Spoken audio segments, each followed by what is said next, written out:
Hey, Blue Table fans, Spencer here, and welcome to part 1 of our PHR Tips and Tactics series for Drop Zone Commander.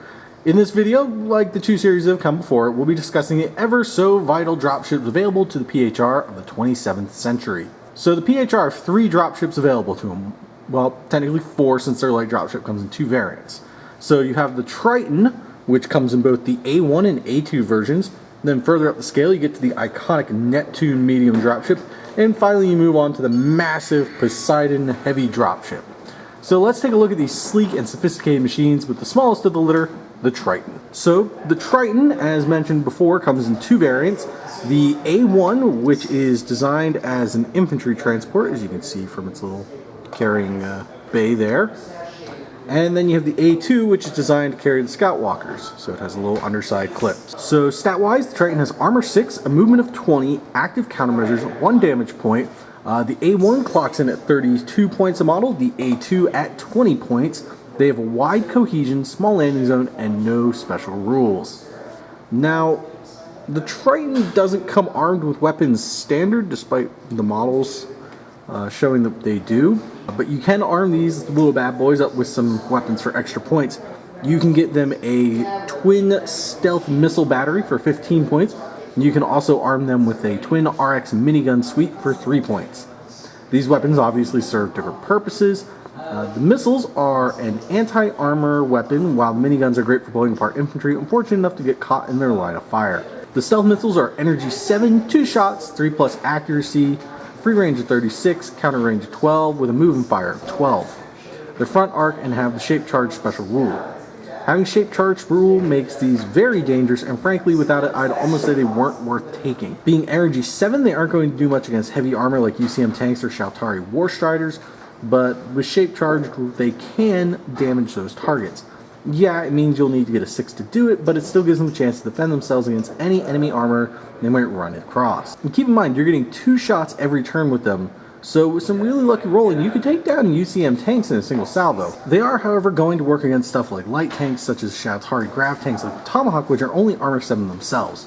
Yeah, you'll need a 5+ damage them, but it's better than nothing. The other weapon option is the miniguns that you see mounted on the underside of the wings here. These bad boys are energy 3, 6 shots, 3 up accuracy, 24-inch free range, 12 counter, movement fire 12 with a forward arc.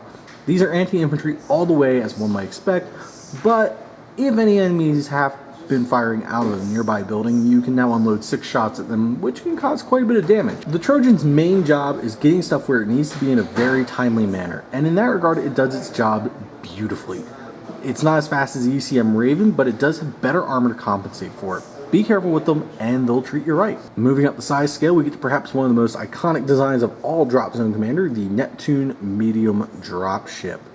This sleek-looking mother is the primary workhorse of your dropship fleet, and tends to be the case with medium dropships in the game.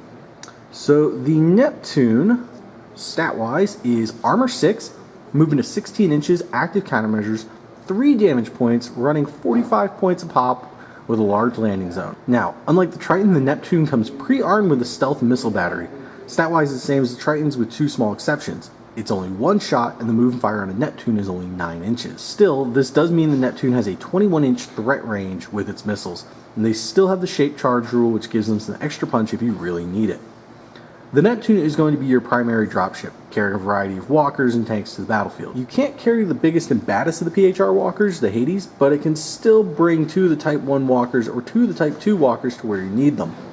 Of course, you will need multiple Neptunes if you have more than 2 walkers in a squad, and at 45 points, they eat up points pretty fast if you're bringing a ton of them to the game. Still, the Neptune is a solid dropship with a decent speed, good armor for a dropship, and enough damage points that it should be tricky to take down without focusing a lot of AA fire on it.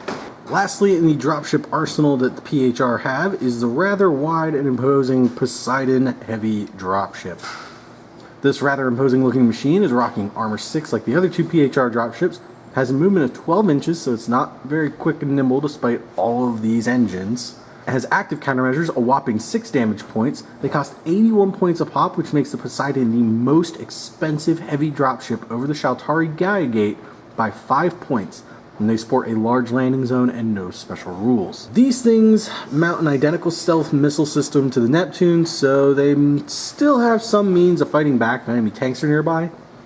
Again though, they might be best suited to taking out light vehicles and only trying against heavy tanks and walkers if they're in a tight spot. This thing is pretty durable with armor 6 and 6 damage points, but its biggest disadvantage, as will be the case with most everything PHR, is its speed. Shaltari Gaia gates may be lighter armored, but they're faster, and thanks to the gate rule, they can move units clear across the table in a single activation. The Poseidon is going to get units where you need them, and it can carry quite a few units with the ability to bring 6 walkers to the fray, but it won't be doing it very quickly, especially since you can only move half speed if a dropship lands to deploy or pick up passengers. Still, it's a big, heavy dropship with a high transport capacity for the infamous PHR walkers that could take out harassing enemy units if need be. So that is the PHR dropships. Each serves a very different purpose, but each does the job it's meant to quite well. Thanks to a higher than average armor, these things are pretty survivable, and the stealth missile system gives them some extra punch against the enemy. The major flaw of the stealth missiles is they lack AA, so these things are going to be very susceptible to enemy interceptors and the likes. But with their higher armor of 6 and plenty of damage points on the Neptunes and Poseidons, they won't be going down too easily. So what should you pick up? Well, a few of each. Maybe only one Poseidon to start, but you'll want plenty of Neptunes so you don't have to compromise when building the list. And some Tritons are great for just good old rapid insertion of infantry in the Janus Scout Walker. If you are interested in getting a Drop Zone Commander army painted up by Blue Table Painting, send an email to projects@bluetablepainting.com and talk to Steve. He'll get you the prices, take care of you, and we can get you an awesome looking Drop Zone army in no time.